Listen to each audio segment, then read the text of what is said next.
Osibeta munaffe nkwebaza okulaba Bukedde TV leero lumu omwezi tutandise ogwokusatu twebaza Katonda akukuumye ne weekuumira ku Bukedde TV kadde kagataliko nfuufu ogenda kulaba bingi ebifaamu NUP kosa abendiga Roma gubanjulidde Katikkiro n'amala mangi nze kuteesa Julius ne Mebo mulungi katusooke kuwa bikulu ebigalimu. Omubaka Mpuuga addiza NUP omulira abamulagidde okulekulira obwa Kamisona olw'akasiimo k'obukadde 5 ziyafunye. Nakiriza kibannange kituufu. Akulira NUP Robert Kyagulanyi Ssente mwalemedde ku Mpuuga ku ssente z'akasiimo zizze yatolekulire. Abawoninga ne bagamba sigenda kubiikirira muntu yonna.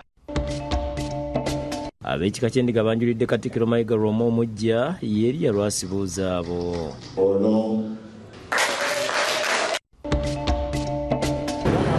Okutemula kwa Roma omubuze kukwasiza omuwandiisi wa kkooti ya Kisekwa. Twagala tuyambeko mu kukola okunoonyereza kwaffe.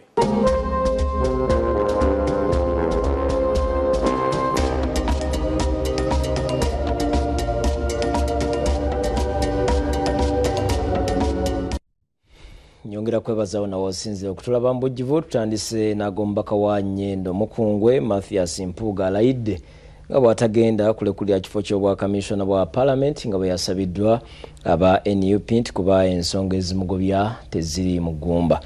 Mu kiwandiiko Mpuuga kyafulumiza ssente ezoogerwako obukadde 5 tazitwalanga nguzi kuba nti ziyita mu mitendera mituufu.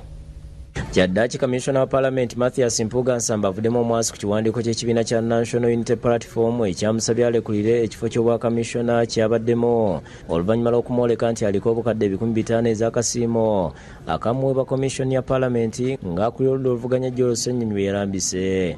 So n'asabibwa okulekulira ekifo ky'obwa Kamisona. Mu kukola bino Oweekitiibwa Mpuuga kulembeze munnaffe era nga kino sinti kakati tumukyaye nnyo oba ki naye tugamba nti tulina okulaga bannayuganda ekkubo ettuufu. Mu kiwandiiko Mpuuga kyayisizza kinogaanyizza nga bw'atayinza kulekulira kifo ky'obwa Kamisona wa Paalamenti nti kuba abamugoba abali ku nsonga za mpalana ez'obuntu. Mpuuga yeewunyizza abakulu mu kibiina olw'okulemererwa okutegeera ensonga ze yamaliddeko obudde ng'abannyonnyola n'obutamanya nzirukanya bitongole nga Paalamenti. Ono alinnye mu kyoto nti ensimbi ze yafuna tezibangako za kibi kuba ono agenda okukulembera ekika kino. Mu kwogera kwa Mutaka Lwasiyamya okwongerayo Jjajja Bosa byabadde atandiseeko okusobola okutwala ekika mu maaso.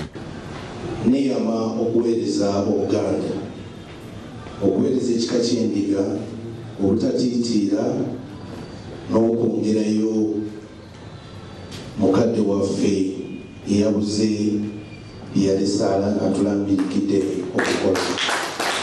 Lwasa alambuludde ku buvo bwe n'obuddo ng'ava musigali ya Ruwanga Empami mu Mawokota ate musajja muyigirize omukugu mu bya tekinologiya. Nze Lwasiri yabuuza abo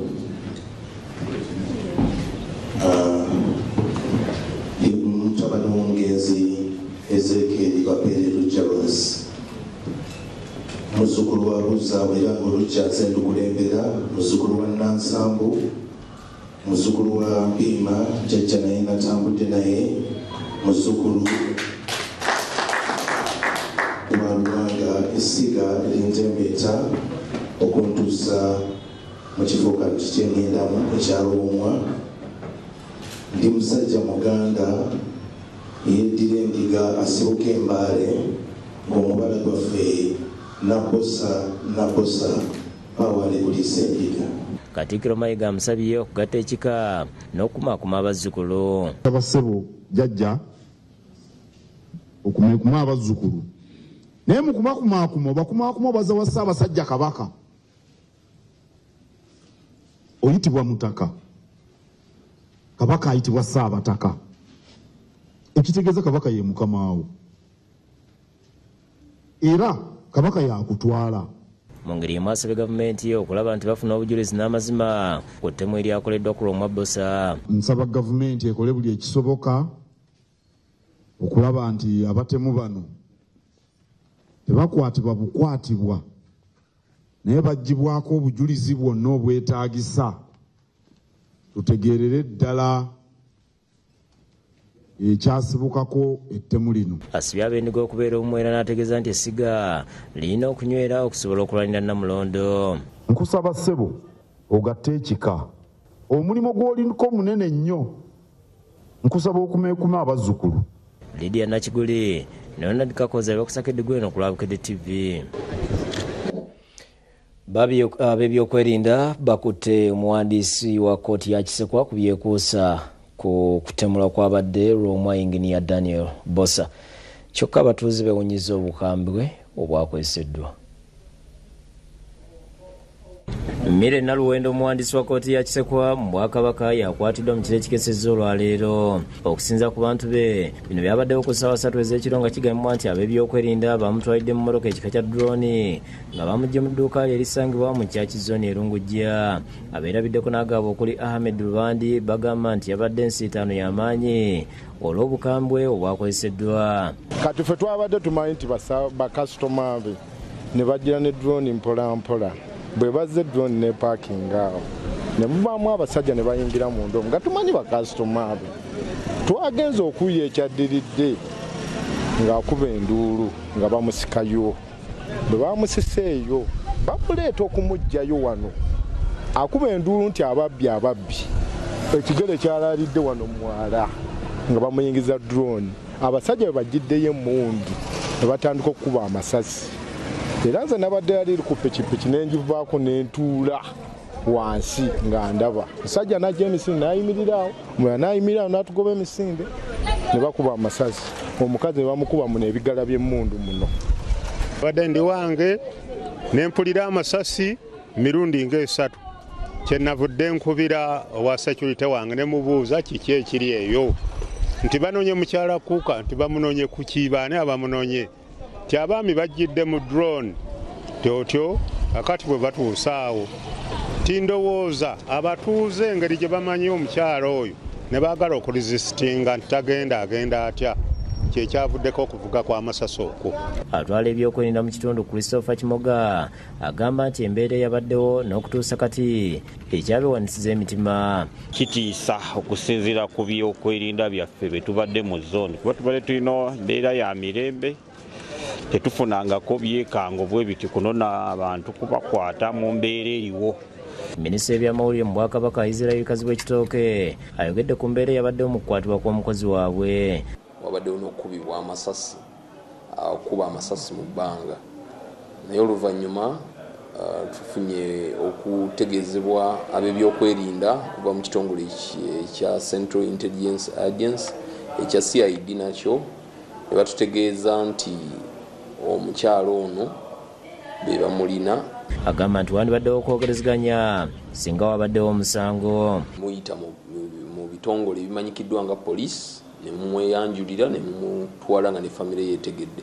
Naye enkola ey'okutwala abantu mu bika by'emmotoka zino eza drone ne wabaawo n'okuba amasasi si birungi, tebiwa kifaananyi kirungi. Ye omwogezi wa poliisi mu Kampala n'emiriraano Patrick Onyango akasiza okukwatibwa Kanaluwenda n'agamba nti yakwatiddwa okuyambako mu kunoonyereza ku ttemu eryakolebwa ku abadde Lwomwa Engineer Daniel Bosa. Kati twagala tuyambeko waliwo amawulire gye twagala tuwe amawulire ago ejja tuyamba mu kunoonya kuki mu kunoonyereza kwaffe gye tuli mu kukola.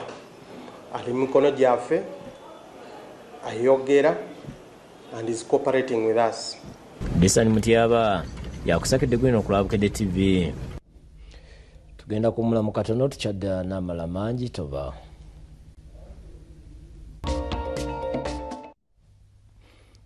Kulikayo mu kumulamu okwo tweyongerayo n'agataliiko nfuufu amalala. Professor Simeon Kaywa alabudde abantu okulabira ku omugenzi Lwomwa Daniel Bosa ku ebyo olw'omukulu ogwalese. Bino abyogeredde mu kusabira omwoyo gw'omugenzi ku Namirembe Christian Fellowship Church. abakungubazi okuva mitundu ebyenjawulo bagenze ku Nesina Mirembe Christian Fellowship esumbibwa Professor Simeon Kayuwa okweta mu kusabira omwoyo gw'omutaka omubuze Daniel Bosa n'okujjukira emirimu gye mu kusaba balese ekifaananyi kiranga ebitabiddwa akawuluganda omubadde namwandu Gladys Bosa bamulikwa n'abana akulemeddwa omusumba Kayuwa. Omusumba yogedde ku lumu omubuze ng'abadde w'enjawulo obuweereza bwe mu kanisa ne mu kika kye ekyendiga nga ekisinga okuba ekikulu nti yafudde yalokoka. Bosa yaleeta yasooka okusamazala mu kanisa wano. Ayogedde ku nkolagana gyabadde n'omugenzi Nassabule Monto okumulabirako okusobola okuweereza Kabaka ate nga boole ne mu ddiini y'obutereevu. Olina ebintu by'osobola okukolera Kabaka nga tusanidde bingi nnyo. Avumidde n'omuze w'okuseketerera abantu ababeera bavudde mu nsi naddala ku mikuto emigatta abantu. Buli nga bufudde ani ayagadde okumusekerera ng'afudde. Namwandu Gladys Bosa yeebaza Katonda olw'obulamu bw'awadde omugenzi nga wafiirire ng'agenda kujaguza emyaka 19 omwezi ogujja. Neebaza Katonda olw'ebirungi byonna byatuwadde nga tuli ffenna. Neebaza Katonda olwa Pastor Kaliwa. Neebaza Katonda kubanga abadde tamuyita Pastor Kaliwa, abadde amuyita taata. Amutendereza olw'okwagala kwabadde nakwo ng'akubiriza abantu bulijjo okusonyiwagana n'okwagalana.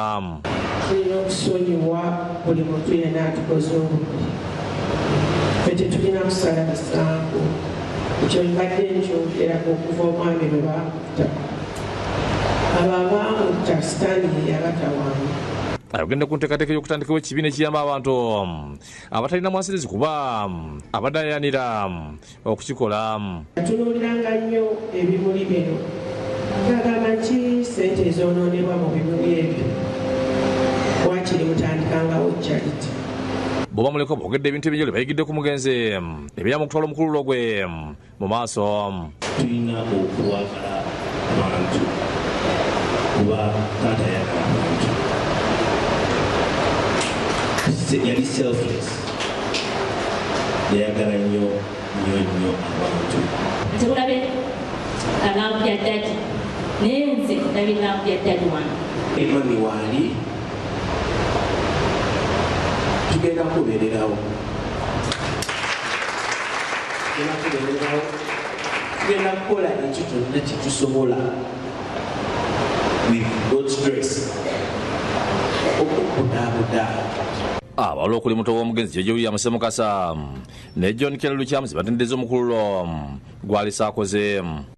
Lwokubanga omusaayi guno gunaatuwonya amatimu agali e Uganda, Katonda atukwatireko omusaayi gwa mukulu wange ogubadde fole gutuwonya obatemu abali e Uganda. Okakkamu omuteesa awa abantu ekitiibwa. Disani Mutyaba ne Lugendo Crispin bakusakidde eggulu eno lwa Bukedde TV. Kitalo nnyo ddala ate okusima entaana ya Rwomwa omubuze kunaatera okugibwako engalo.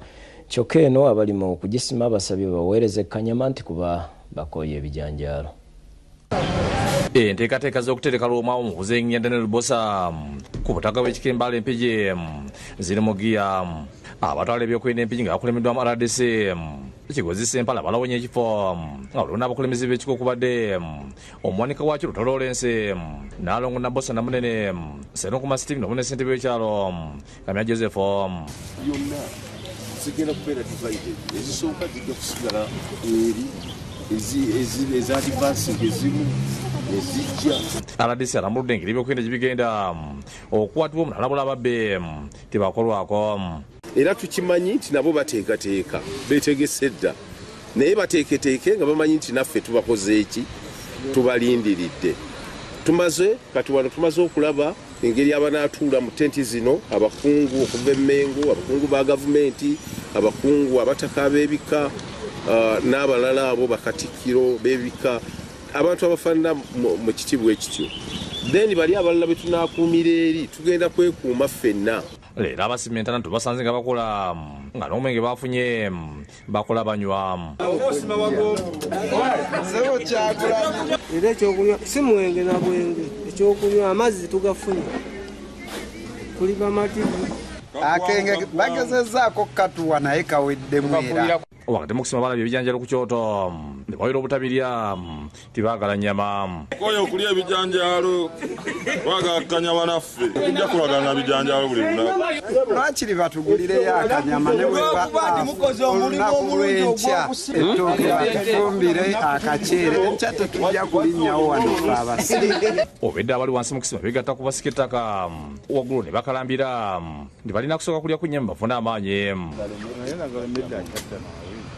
bategeeza nti singa tebalya kunywa abantu viramu awo lunaku olw'okuziika kuba ab'e Kampala bwe banaatuukira bajja kubasenza loti batuleetere ku nnyama kuba abatudde eri mu ntebe abali eri mu zitenti tugatuuka olunaku lwennyini fe batugambe temusemberawo naye nga ate ffe tubadde tukola emirimu omuwanika w'ekikalutalo ategeeza nti entaana ya Luumu erina okubeera ya 40-15 era awo mulimu gukwasiddwa maanyi abo abantu abaguliko ogukola okulaba nga entaana ye ennyumba ye emalizibwa mu budde agambye nti ekifo kiteekeddwateekebwa bulungi n'asaba abanajja okugoberera gye banasanga ku butaka tugenda kuba ne poliisi tugenda kuba n'amagye era gwe wenna ali eyo asuubira okubeera nti olina ky'oyinza okusika ng'obusawo okuggyako amataala jangu ng'eyiyo bamaze okugisima Joseph Kinobe yakusakidde guli ku Bukedde TV.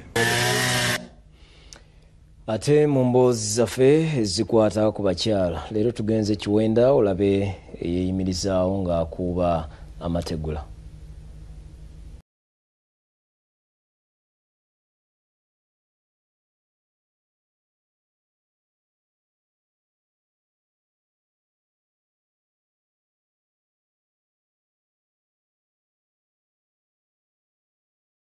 Kiwenda muyivu ng'alina diguli mu byenfuna. Degree of course gyeri economics ali wali yeebase. Oluvannyuma lw'okutikkirwa ku Yunivasite Kyambogo yatandika okunoonya emirimu kyokka ng'alina we yagenda nga balanze omulimu wabula agenda okutuukayo ng'abagwagala bali eyo mu 10 era ne gumulema. Ife abakola interview nga bayitirivu nga kikulaga nti emirimu weegiri naye tegimala bayivu abo baba bagyetaaga. Ono agamba nti anoonya awalala wabula nga buli watuuka ng'alina okugugula oba okuwaayo omubiri gwe okugufuna nga y'ensonga lwaki yasalawo ebyokunoonya emirimu asooka abize ku bbali. Nakigamba face to face jangu nze nja kukuyisaawo kasita obeera ng'otegeera era ng'omanya obalala baagala okisasulira onoonya mulimu nawe muntu ayagala osasula ssente asobola ate okuwa omulimu.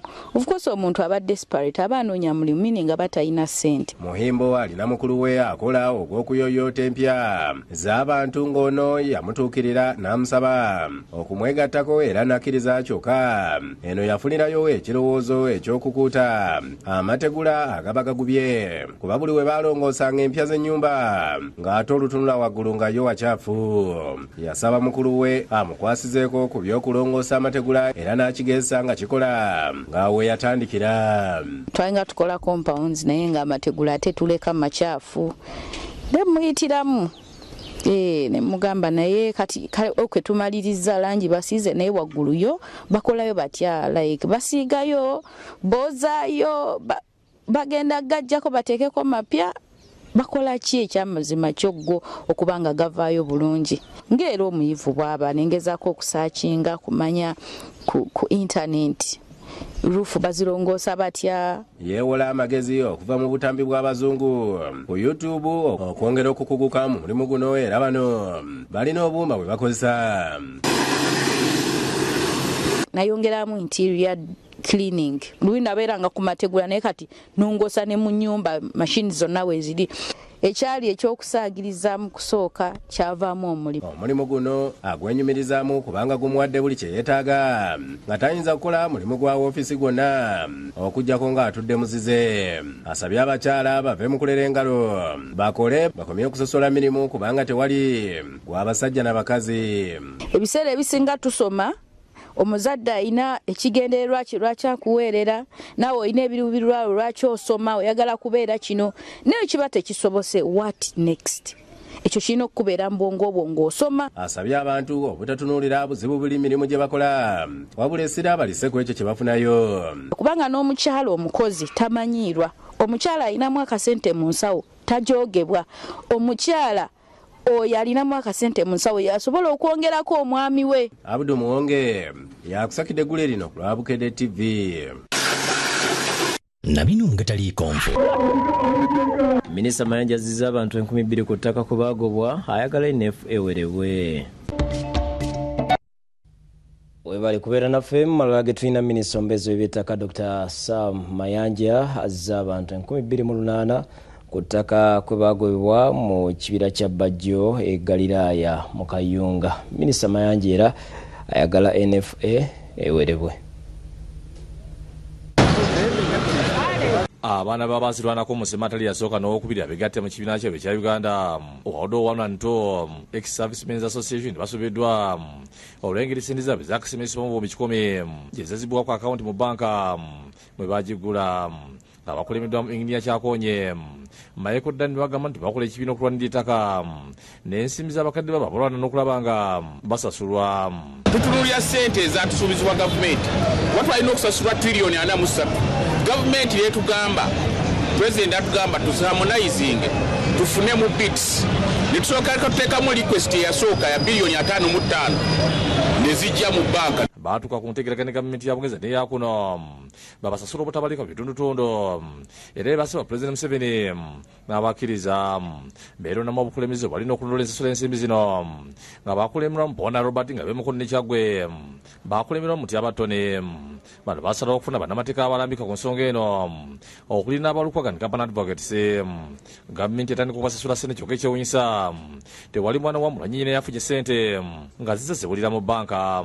Obwezi ogwa Desemba ne tusangako biliyoni 5.4 ku akawunti tugenda okudda enkeera ate nga bazigyeko ate endala ne zijja ne bateeka payments endala ne ziva mu treasury za biliyoni nga zijjira mu batches za 5.5. Minisita omubeezi w'eby'ettaka Dr. Sam Mayanja azizza abalaalo 28,000 aba NFA be baali bagoba ku ttaka e Bajjo nga bagamba nti ettaka lya kibira n'alagira nti atwalira pulezidenti ekiteeso awere ekitongole kya NFA kubanga kyenyigira nnyo mivuyo gy'ettaka.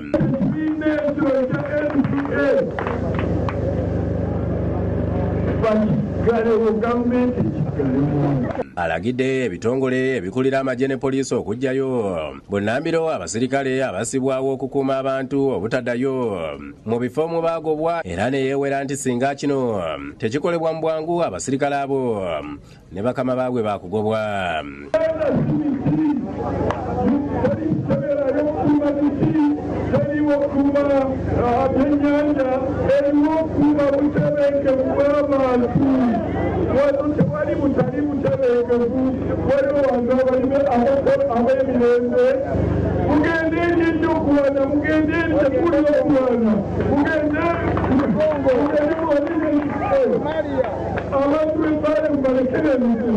Minisita Mayanja abadde Katayigwa mu ggombolola y'e Galiraaya mu disitulikiti ey'e Kayunga gye yayitiddwa okuwulira okukaaba kw'abatuuze abagamba nti NFA abagoba mu bibanja byabwe.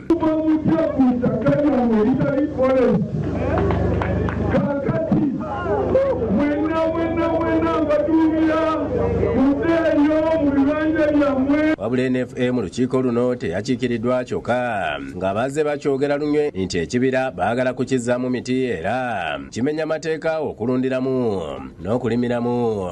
Ssente bwa disitulikiti y'e Kayunga Andrew Muwonge ayagala ekibira kino kiwanduukululwe ettaka ligabibwe abantu balimireko n'okulunda.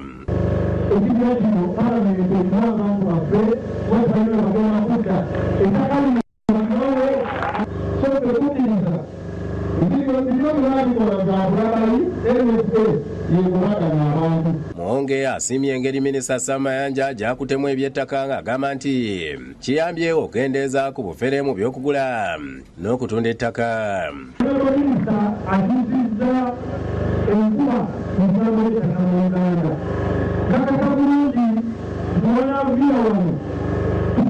yetegeze ekijjako alole ekiragala n'ekyapa kye n'akugamba omunange bafunye special title ku ttaka eririko ki ekyapa nekufuna enkeera neezo ekomeredde kayinga egazi lyo mawulire n'ensonga z'ettaka era nkomugambo ng'abantu abo bazze banatusibaza gavumenti eri mu kitundu emiti wamukeesiza gavumenti naye oleese omuntu munange omuteeke muwange ntugojawo okwalawa so olwokulira yakusakidde eggulu lino ku lwa Bukedde TV.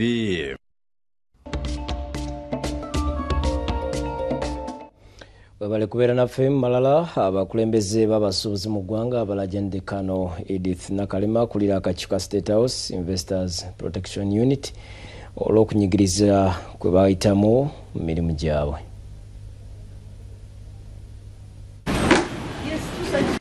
akulira akakiiko ka State House Investors Protection Unit kano Edith Nakalema asinkanya abakulembeze b'abasuubuzi mu ggwanga okulaba engeri gye bayambibwako ku bibasoomooza olukiiko oludde kuviza akakiiko kano kolwo mubaveri nga twetabiddwamu ebitongole ebyenjawulo ku URA ekitongole ekivunaanyizibwa ku bantu abayingira n'okufuluma eggwanga n'abalala okusobola okuwulira okwemulugunya kw'abasuubuzi. To solve the bottlenecks or the problems that are affecting the growth of investment and trade activities. abasuubuzi baludde kano Edith Nakalema embeera mwe bakolera eyongula eziga nga balumiriza abagwira abajja kuno nga bamusika nsimbi ate okudda mu maduuka saako n'obutembeyi nga bo bamuzika bizinesi zaabwe zigudde. bafuuka bannayuganda kubanga tetusobola kompitinga nabo maduuka. Ekisooka balina political power okutusinga. Ekyokubiri balina capital mungi nnyo ekitagambika. Twajja nobanoonyerezaako nga gavumenti yaabwe ebawa ssente zitalimu magoba. Bwebibajjeko amagoba babasaba 1%. Katasobola kompitinga nange kabandanga neyiya bweyiya. Bongedde ku musolo gw'ekanami nga basabye aba URA okubataasa ng'abasuubuzi bannansi. Bisikata awo URA era biyitirivu nnyo abantu tebakyakiriyalinga. Ye kano Nakalema bagumiza nti wakuyita bekikwatako badde mubatuule bagonjole ensonga zino. Wabule tukiziganye nga bwe tunatwala ebyenfuna mu ggwanga lyaffe. Values bazinyusiddwa okuva ku $1.8 okutuukira ddala ku $4.5. Basebo ne banyawo kibawa batunda dazini emu, batunda dazini ebbiri, batunda ne piisi bw'oba ng'ogyagala. Mu mbeera efaanana bw'etyo tusaba gavumenti eyingire mu nsonga eno. Kulu abatembeeyi tulina ebintu bagamba nti batuwadde akatale naye ogenda okukagana akatale bakadde baffe. Ronald Kasasa yakusakidde eggulu lino ku Bukedde TV. Ate oluvannyuma lw'okulaga emboozi nga ab'essomero lya Namagoma Umeya balajana olw'abaagala okubasuuza ettaka ly'ekisaawe ky'essomero bannannyini ttaka eryogerwako batangaazizza ku nsonga zino nga bagamba nti ziwawaazibwa bannabyabufuzi. Ng'ennaku za mwezi 8 omwezi guno twakulaga emboozi nga bakulira essomero lya Namagoma Umeya nga balajanirira bekikwatako okubayambako bannakigwanyizi abaagala okweza ettaka ly'ekisaawe eky'essomero eryo. Tumaze emyaka egyo 10 gyenjogerawo kale giweze 16 nga tukozesa kisaawe ekyo. Kati bannannyini ettaka okutudde ekibanja eky'essomero lya Umeya batangaazizza ku nsonga eno era nga bakulembeddwa omuseka wa Ban Kizito yali nannyini ettaka nga Paul Mukasa nga bagamba nti tabwe yagula ettaka lino mu 1978 nga tewuli musenze yenna kati beewuunya engeri bano gye bajjako. Agamba nti 1998 yayagala okutunda ettaka era yalisalamu poloti n'abakobe yaguza kyokka ab'essomero baayebwa mukisa okugula ekisaawe naye nga tebalina nsimbi. Yeewuunya batandika okukayanira ettaka era ekisaawe so nga tebalina kiwandiiko kyonna kiraga bwannannyini. Agamba ensonga eno wawaazibwa bayise ne bannabyabufuzi abeenonyaza ebyabwe.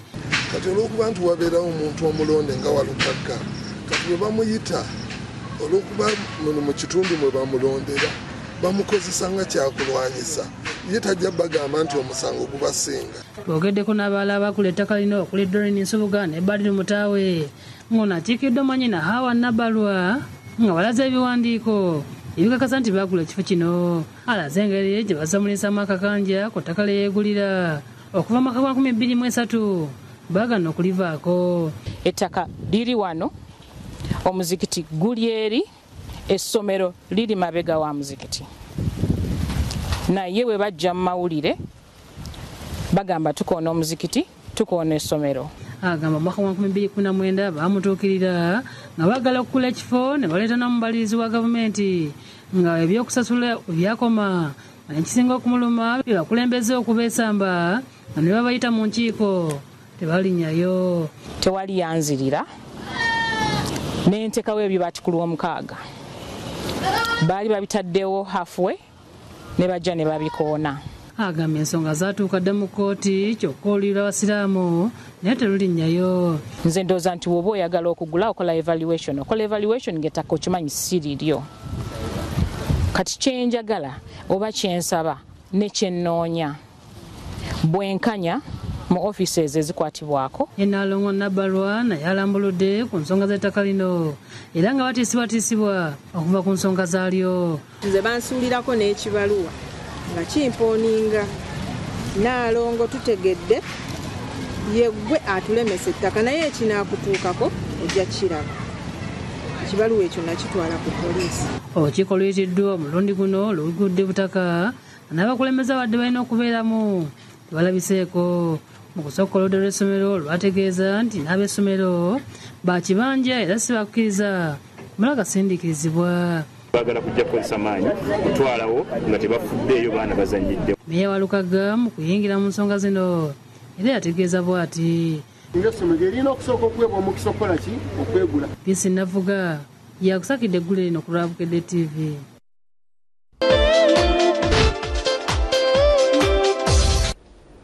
Nkwaniriza ku mawulire ag'ebyemizannyo nga kutuusaako nze Becky Cynthia era nga tugatandise ne Munnayuganda omuzimbi w'emifumbi Yakub bin Hassan amalidde mu kifo kyakubiri mu mpaka za Arnold Schwarzenegger mu ggwanga lya America ng'afuniddeko n'omutwalo gwa $.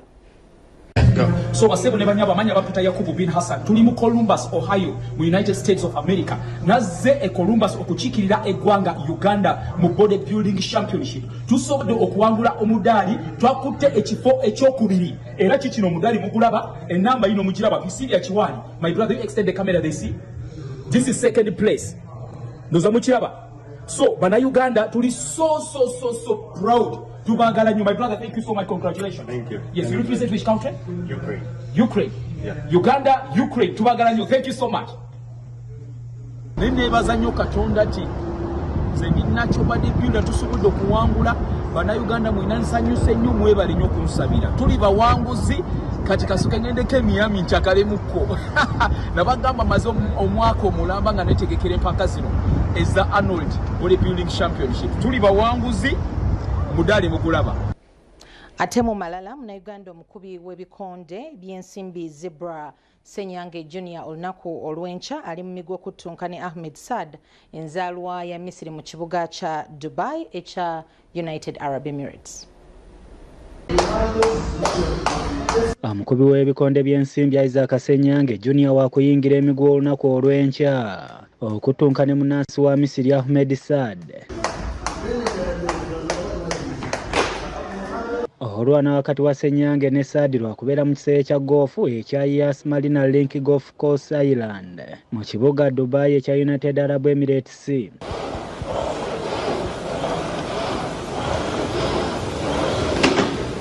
Senyange yatuuka mu Dubai ku ntandikwa ya wiiki eno ng'era abadde mu kutendekebwa okwakasa mmeeme. Wansi we yaliko omukubi w'ebikonde by'ensimbi Musa Batantu. Luno lugenda kubeera olwana lwakusatu nga Senyange azannya okuva lwe yatandika ebikonde by'ensimbi ng'ava mu by'abayiga mu Desemba w'omwaka oguwedde. Olwana olwasooka lwaliwo ng'ennaku z'omwezi 29 omwezi ogwa Desemba nga yakuba Ramadhan Talimo. Enzalwa ya Tanzania erugogo ng'olwokubiri lwabaddewo ng'ennaku z'omwezi 3 omwezi ogwa Januari omwaka guno nga yakubya Ibrahim Kandel.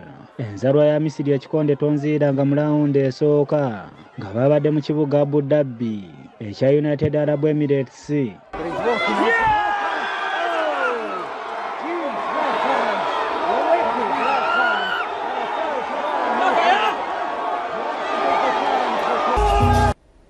Nga tweyongeddeyo mu malala ttiimu y'eggwanga ey'ebikonde the Bombers ey'abazannyi bana esitudde enkya ya leero okwolekera eggwanga lya Italy okwetaba mu mpaka za Olympics ez'okusunsulamu.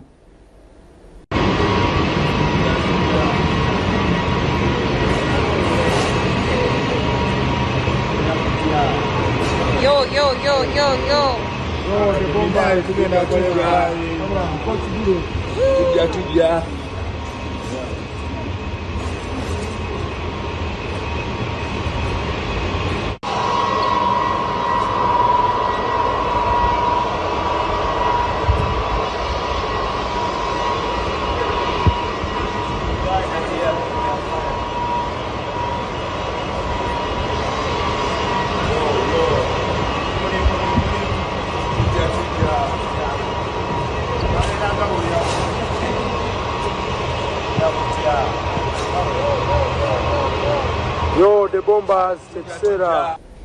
Zo ttiimu z'eggwanga bbiri ez'omuzannyo gwa rugby ow'abazannyi omusanvu mu kisaawe zisiibuddwa okugenda mu Uruguay okwetaba mu mpaka za Challengers Series eza round ey'okubiri.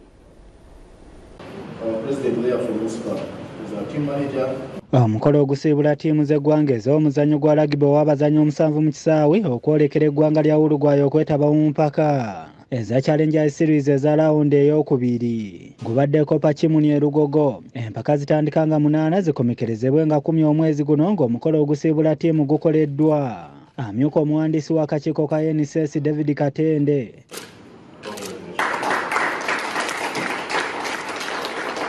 Mu mpaka zino ttiimu y'abakazi eya Red Rugby Crane Sevens eri mu kibinja ekyokusatu omuli Argentina, Thailand ne Mexico. Nga tugenda mu tournament eno nga bwe twamalira mu kyokuna tusuubira nti tournament eno bwe tunaaba tukoze nnyo okusingako we twakola mu tournament ewedde tusobola okumalira mu medal bracket era ekisooka ekyokubiri oba ekyokusatu. Ey'abasajja eya Rugby Crane Sevens naye eri mu kibinja ekyokusatu omuli abategesi aba Uruguay, Girimani ne Papua New Guinea. Tulabye ebya obuntu obutono bwe twakola oba tukubisa era tusuubira kubanga tubulongoosa ne tuwangula. Mukimanyi bulungi omwaka guno tugezako kwasaganya ku byensasula zaabwe. That is also an additional motivation gye tubawa akasunda akalala ke tubateekamu nti tukyali nabo ate tetugenda kukoma wano. Mu mpaka za rawundi eyasoose mu Dubai abakazi baamalidde mu kifo kya 4 ng'abasajja baamalidde mu kifo kya 9 nga ttiimu zivudde mu Uruguay za kusala butereevu okwolekera eggwanga erya Ghana okwetaba emizannyo gya African Games egitandika nga 8 omwezi guno. Agwetsobodde okutuusaako okuva mu nsiko ebyemizannyo nze Becky Cynthia Nakimera ebisingawo ogenda kuba obifuna mu kadirisa. Becky okutuwaga ebyemizannyo naffe tetugenda kusukkawo wano tukwebaza wonna obadde osinzira kutulaba. Nze kuteesa Juju Williams ne Mebo Mulungi tosubwa full dose n'akadirisa sula bulungi.